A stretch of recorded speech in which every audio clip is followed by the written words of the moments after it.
So what I'd like to talk to you today about is how Oakvillegreen Conservation Association was founded.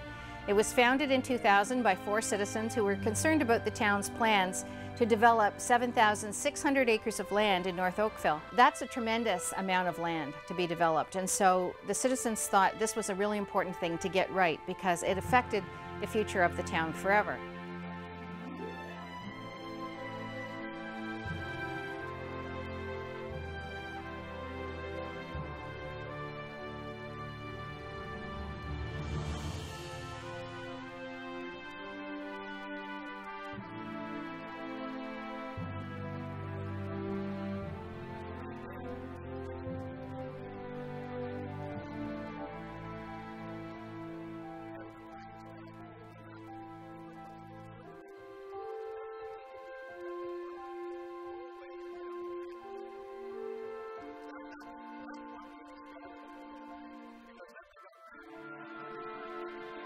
It sounded to them like the town was considering where they were putting residences and buildings and commercial areas without knowing what was already there, without knowing really through good scientific surveys where the woodlands were, where the wetlands were.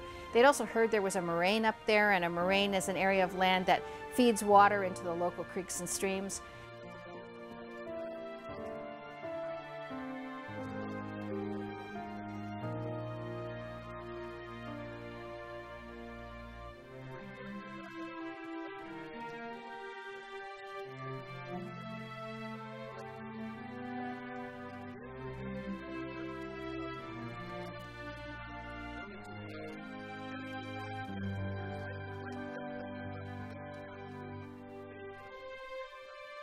And so they started going to council meetings. They didn't know each other before they went to the council meetings, but they kept seeing each other at council meetings and they started talking to each other.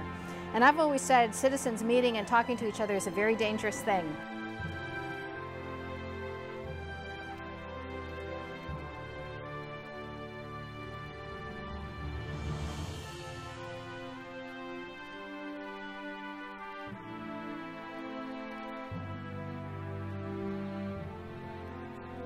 And in fact, what happened out of that is they realized that they were hearing things and concerned about things that nobody really knew about because they didn't believe the media was doing a very good job of covering what they thought was the town's most important story.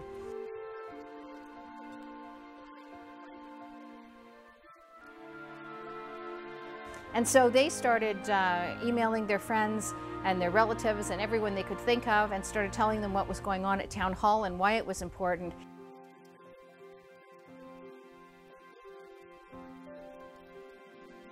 By the time I came along, we were getting 600-700 people out to council meetings. So I really got a lot of admiration for this group of people as a newspaper editor covering the story because I thought it was a fine example of citizens who were so concerned about the future of their community that they were willing to really turn their lives over to the issues.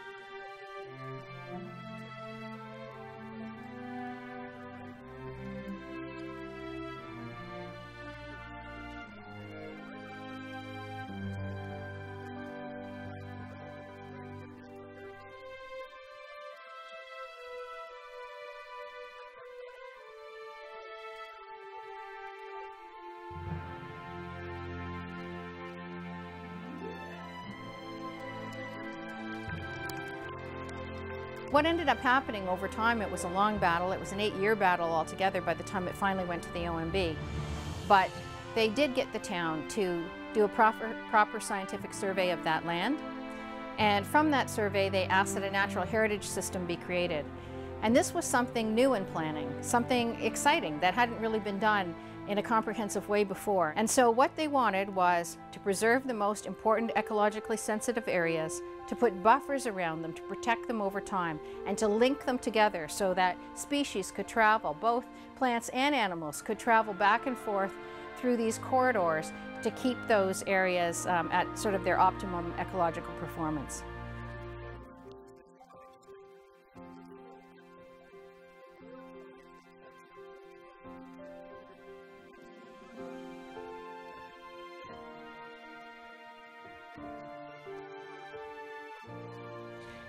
And in the end, that's what they got. It was a precedent-setting decision by the OMB. Other municipalities who are trying to fight to save green spaces can now refer to that and copy that model.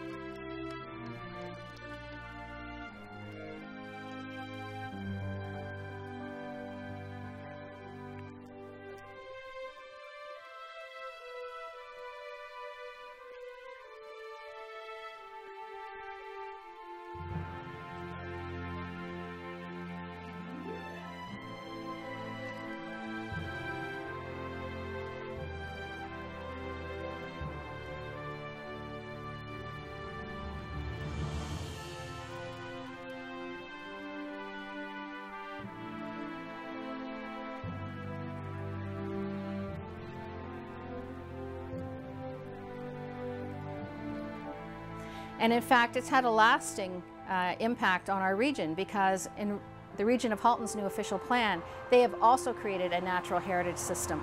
And about 33% of the region's land is now going to be protected through that natural heritage system.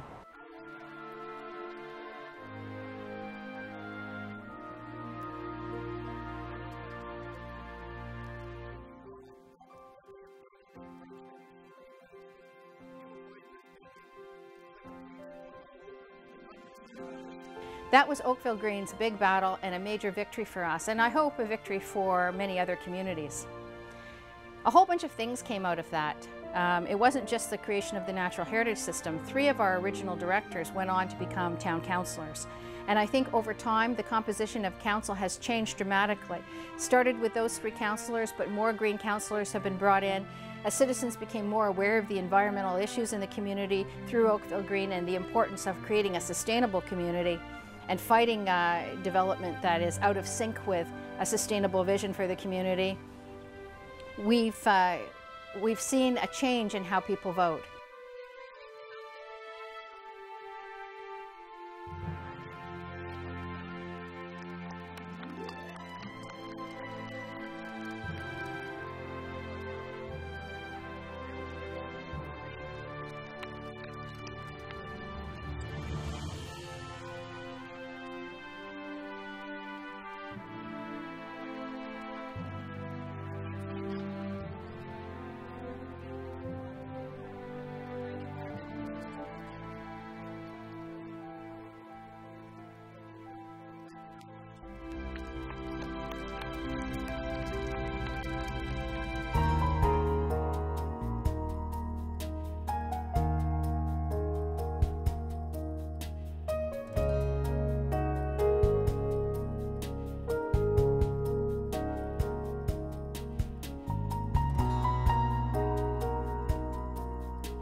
You